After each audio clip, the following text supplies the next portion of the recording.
আমাদের হাতে আর মাত্র দুটি কাজ বাকি আছে। একটি হচ্ছে আরডুইনোর সাথে প্রোগ্রামিং সেট করা, আর একটি হচ্ছে ব্লুটুথ মডিউলের সাথে ব্লুটুথ কানেক্ট করা। এখন আমরা প্রোগ্রামিংটা শিখব। প্রোগ্রামিং শেখার আগে আমাদেরকে অবশ্যই মাথায় রাখতে হবে এখানে যে জাম্পারটা আছে, জাম্পারটা আমরা তুলে নিব। আর এই পাশের যে আমাদের মডিউলের সাথে কানেক্টরগুলো আছে, জাম্পার ওয়্যার, ওগুলো আমরা ডিসকানেক্ট করে ফেলবো। আর একটা কথা হচ্ছে যদি আমাদের সুইচটা যদি অন থাকে আমরা অবশ্যই অফ করে দিব।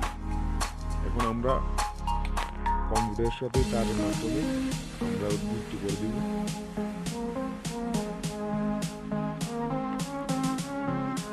এখন আমরা কম্পিউটার স্ক্রিনে চলে যাব। যাদের পিসি বা ল্যাপটপ নাই তাদের ঘাবড়ানোর কোনো কারণ নাই, এই প্রোগ্রামিংটা মোবাইল দিয়ে করা যায়। তবে আমার যেহেতু ল্যাপটপ আছে আমি ল্যাপটপে করে ফেলব।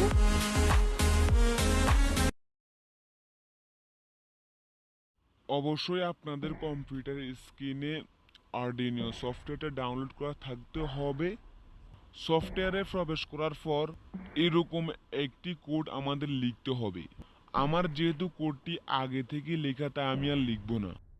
আপনাদের জন্য কোড লিঙ্কটি আমি ভিডিওর ডিসক্রিপশন বক্সে দিয়ে দিচ্ছি, আপনার শুধু এখান থেকে কপি করলেই হয়ে যাবে। এবং বাকি কাজগুলো ভিডিওটি মনোযোগ সহকারে দেখলে অবশ্যই আপনারা বুঝে যাবেন।